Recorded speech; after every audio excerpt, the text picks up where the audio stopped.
guys, and welcome to my channel. My name is Emily, and today the topic that I want to discuss is what is yoga?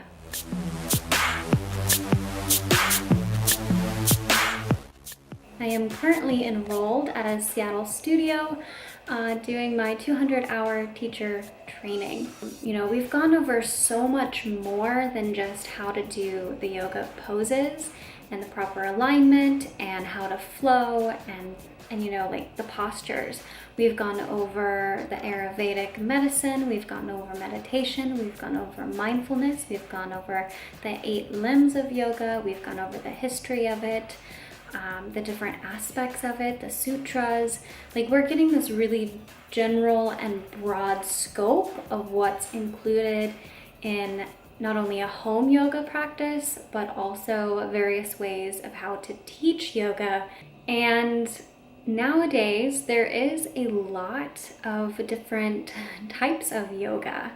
You see the goat yoga and the come do yoga and get mimosas, and then the like HIIT yoga and the hot yoga and the warm yin. There's so many different kinds of yoga now than the traditional and the classic yoga practice. So that got me thinking as to how am I as a teacher going to be able to teach students coming to my class. Some people do yoga as a workout. I'm not gonna lie, when I first found yoga, I was playing volleyball in high school, pretty athletic. I was doing Pilates, and so I wanted to work out even more. I loved working out and putting my body through that kind of fitness lifestyle. And so I looked up, what else can I do? And that was yoga. And it wasn't until I was practicing it every day and going through it that you start to discover, at least I did, that yoga is so much more than just a workout. And it is a really great workout, don't get me wrong. And if that's why you want to do yoga, go for it. But yeah, so as a yoga teacher, I want to know what some of my students might be thinking when they come to me. So what I did was get on social media. So that being said, I'm in a new location because somebody decided to mow right outside of my window. Well, it looks like this video is just going to be derailed all the way through. And we're back! This is definitely like a showcase of you can't control what happens to you. What you can control is how you react to it. Take number 3. Hopefully I can get through this video. Yes? Don't worry about me. What are you doing? Screen me out. That's not how that works. But it could. Emily, you gotta use your imagination. Can I have one? Yes, you can. Can I have this one? Yes, you can have that one. You recording it? Yes, I'm recording. Well, looks like you're gonna be recording again.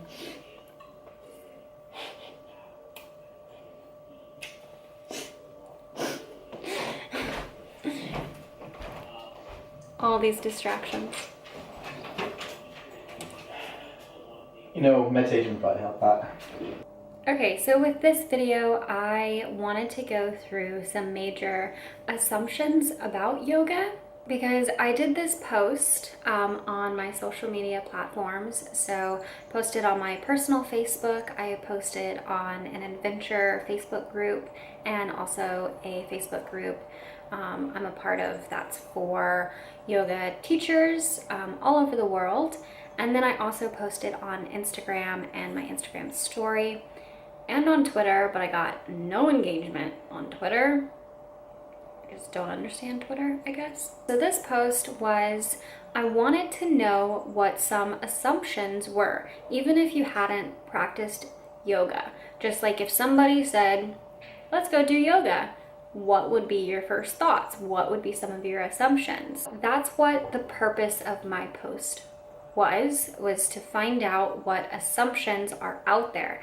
Because when I'm a yoga teacher, I don't know about other yoga teachers, but one of my main goals is to teach students. So if I'm going to teach students, it's always a good idea to understand any prejudices that they have or assumptions that they have about what I am teaching. So some of the assumptions, which I'll go through really quickly now and put up some of the responses that I got, was that you have to be flexible, you have to be strong, you have to be flexible, it's just stretching, you have to be young, you have to be fit, you have to be strong. And then there were two sides of it. It was too hard. And then on the other hand, there were some responses that said it's too slow, it's too boring. And I found that a lot of those responses came from people who came from a workout fitness background, which is totally okay. And it's, I think, kind of eye-opening that there is such a diverse opinion about what yoga is. Not only assumptions about it if you've never practiced it, but people's own personal practices of yoga. Some people go into yoga for the fitness aspect alone, or for the flexibility aspect alone, or for the spiritual, and they don't really pay attention to the asana part, which I think is the great thing about yoga, is it's multifaceted and you can kind of have your own personal path in yoga, and whatever that is, yoga's there for you. And of course I did get the assumption that you have to be vegan to be a yogi, which I'll link my yamas and niyamas video here, which I kind of go through the non-harming aspect of the 8 limbs of yoga. If you've never heard of the 8 limbs of yoga, then be sure to watch the video. It's on the first 2 limbs, the yamas and the niyamas, and they're kind of like the moral code of living a yoga lifestyle. There are 3 topics that I want to focus on for this video. Okay, so this is future me editing this video. Instead of having my 3 topics that I wanted to discuss, I'm just gonna go ahead and jump to the last one. So the 3rd topic is the one that I really wanted to get into this video. And instead of making this video 40 to 50 minutes long, I'd rather it just contain what I really want to discuss, and that is the 3rd topic. So at the end of this video, I'm gonna put in all of the assumptions. I took screenshots of them and have that at the end of the video. If you would like to watch them, stay afterwards and you can see them. If not, I'm just gonna jump into the 3rd topic that I wanted to discuss in this video. Okay. Okay, so before I go into the next topic, this is a good segue. So the yoga studio culture and all of that, which could be a video in and of itself. This one I do have an opinion on. Hard poses for advertising has the opposite effect of getting new people involved. Many already perceived that the need to be young, fit dancer. While those poses are beautiful, highly recommend using a more basic pose for advertising and very clear all levels, etc., if not an upper level. Huge pet peeves of mine because I run across the misconception daily and breaks my heart. Okay, so I kind of have a problem with this one. She's entitled to her opinion, just like I am. But my problem with this one is, if I'm a yoga person who is looking to learn yoga or to practice yoga or go to a teacher for yoga, I want to know your credentials. In yoga, it is physical. Like if I'm going for like an asana, normal yoga studio that do poses along with workshops or things like that, I want to know if you're trained, you know, your certifications, if it's a 200, 500, whatever workshops you've done. But I also would like to see a portfolio, a breadth of work that you've done.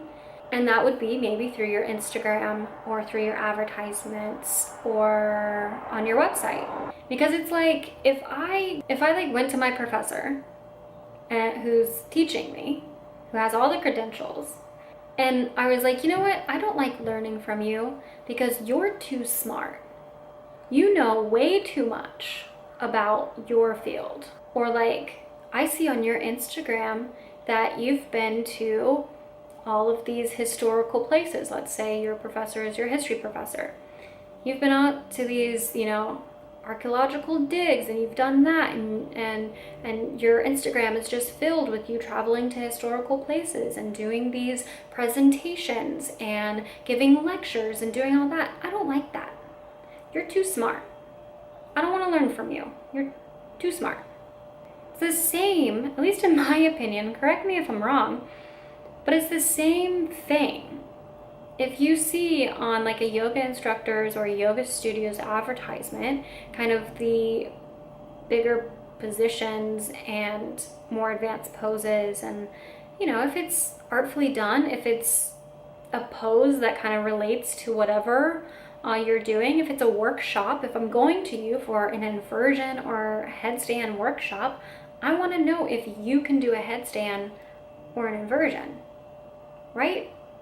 It's the same with like a yoga studio. If the yoga studio is like a yin yoga, then yes, it would like be more basic poses. But whatever the yoga studio is geared towards, their advertisement and marketing is going to be geared towards. So let's just say it's like a common yoga studio that you're going for a hot yoga class. Wouldn't it make sense that their advertisements might have somebody in King Dancer or in an inversion or in a really cool looking pose, a pose that's gonna get you to look at their advertisement? It's the whole purpose of advertisement and marketing, at least to me. So this one, I guess I kind of get that some people might be put off, like, they're just showing off kind of thing. But it's like, well, they've probably been doing yoga a whole lot longer than you have. And if it's their livelihood and their lifestyle, then they probably do it every day. They're probably more committed to it than you are. It's their life. Like, they practice and they get better every day. And if they've been doing it for 5 years, yeah, they could probably do a handstand. If you've only been doing it for a week, you probably can't. Like, they're professionals. That's what they do. I don't know. I just don't get it.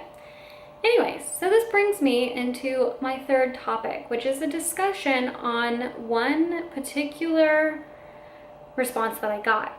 So when I posted it there, again, I'll remind you, this is what it looked like. Okay, I was in Barbados, and I'll link the video. I think it's episode 3. I'll link the video, and in that video, I say that, inversions and doing that pose is very difficult for me, and it's been a process, and it's been progress, and it's been work, and it's been dedication, and it's been, I can't just do that. I still can't do it. Like, my foot is on the tree and my back bend is not that great, and there's a lot of alignment issues if you really look at it.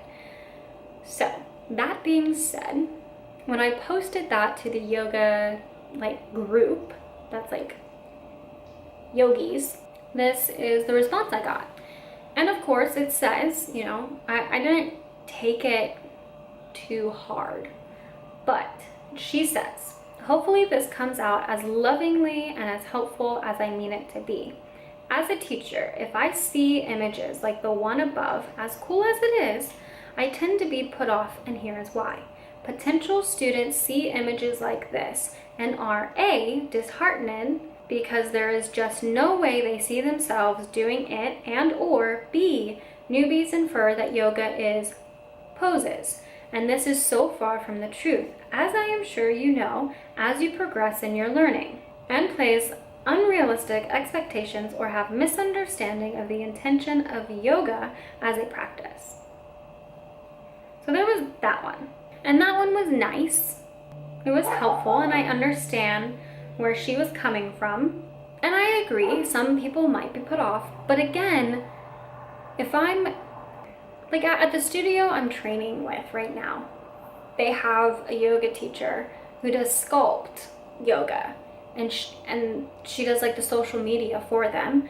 And she's always like kicking up into headstands and handstands and like doing really cool stuff. And like, to me, that's cool. I'm like, whoa, she's really cool. I wonder what she can teach me. Like, I think another misconception is that people who do advanced poses do it like that. Like they were born to be flexible. No, a lot of the time it's hard work to get there. It's like if you do weights or work out. You start at one place, you could probably only do 10 crunches, and then you work out, and a month later, guess what? You could do 25, no problem. It's the same with yoga. If you can only touch your knees and you can't bend forward anymore, you do some yoga, you do this, you do that, you could touch your feet. Now you do some more, and then you go deeper, and now you can put your palms on the floor.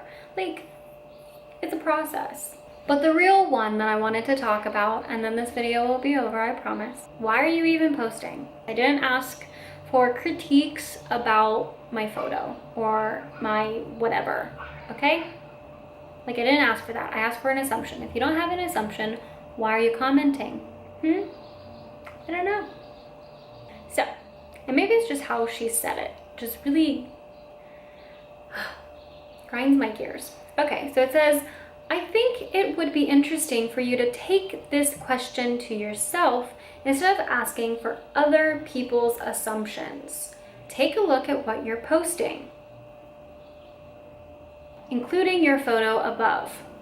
What is the message you are trying to portray in this scene? You are the message. For me, looking at this photo, I would think the teacher was super flexible. If I were super flexible, I'd be able to bring that foot all the way down to my head, okay? That was me stretching. That's as far as I could go. And that's after doing like warm-ups and stuff, okay? It's a process. Anyways, super flexible, fit, and way beyond what I could do in a practice.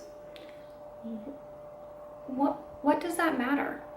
When I look at it, and maybe it's just like I was saying, some people think yoga is too slow and boring, while other people think it's too fast and hard. But for me, if I look at that, I'm more inspired.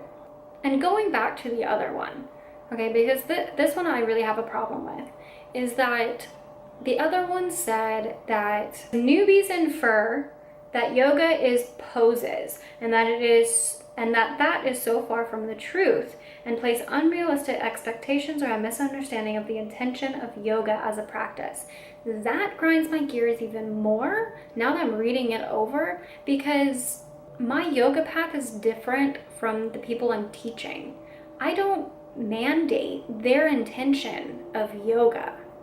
If they're there and it's their new, like I was a newbie. I came to yoga for the physical aspects, for the fitness aspects. But I've developed a new understanding and a new love for it over time through my own process. And for me to deny that to other students, I don't care if you're coming to my classes because you think it's a great workout or to get more flexible. That's where it starts for some people. And if that's their intention, that's their intention. At the beginning of class, most yoga teachers say, in this moment, in this breath, when you're connecting to your breath, set your intention. Leave everything that was and what will come and set your intention. Now we can set themes to a class, but we don't set your intention. Like, you do that. And if you're at the part of your yoga practice and yoga journey where you think it's just fitness, I don't mandate that that's wrong, because it's not. And so that's why that grinds my gears. It really does. Newbies infer that yoga is just poses. Well, to them, it might be just poses. Let them discover it on their own. And maybe through your class, you can sprinkle in some of the sutras and some of the other mindfulness and what yoga is. And maybe they'll catch on, or maybe they won't. But that's up to them. I'm not a yoga dictator. So going back to this other person, this video is going to be very long. I apologize. But if you're still here, continue listening. I'm almost done. So I actually responded to this one. I said, that's the reason why I used that photo in this post. It's a common assumption that you have to be strong, flexible, do inversions. I thought it might be a good picture to use to show a common assumption and get people commenting, which was the thought behind that photo. This photo was originally used for my Instagram, which had the caption of progress. And I'll put it right here, my Instagram, okay? So you can see what my caption was. I in no way was able to do that 8 years ago or even think it was possible in my body. My first assumption of yoga 8 years ago was that it would be a great addition to my workouts. In reality, after practicing, I realized it didn't just change me physically, but also had a profound change mentally and emotionally. I'm curious what other assumptions are, responding to her, take back the question to yourself. So that's my response to it. I'm curious what others' assumptions are, because as a teacher, it's not just about me, but the students I'll be teaching. If I know just a little about basic assumptions, I can maybe tailor classes around breaking some of those assumptions. Like in class, I can pepper in like little sayings and little, things that maybe if they're ready to hear it, they'll be like, yeah, I thought yoga was just this, but you know what? I'm beginning to understand. It's a journey. Okay, so she responded and she said, it's good that you're inquiring, but as a teacher, or just as an ordinary human being, all that we can teach is going to be from our perspective. I'll get into that.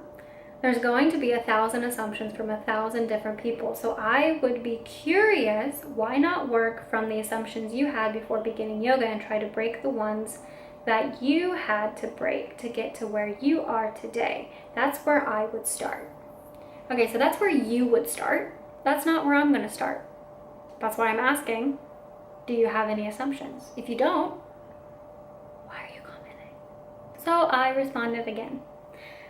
Many of the responses I've received are some, if not all, of the assumptions I had in the beginning. And some are not, which I believe is still important to either know as a teacher or at least acknowledge. The more knowledge, understanding about people, the better, at least in my opinion. Yes, I'll be teaching from my perspective and my view and my practice and my journey with yoga.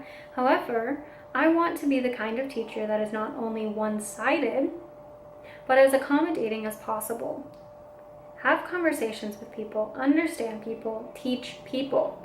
Being a teacher of yoga goes far beyond just our perspective on yoga. There's so much diversity in the world, and I'd like to know as much as possible about it.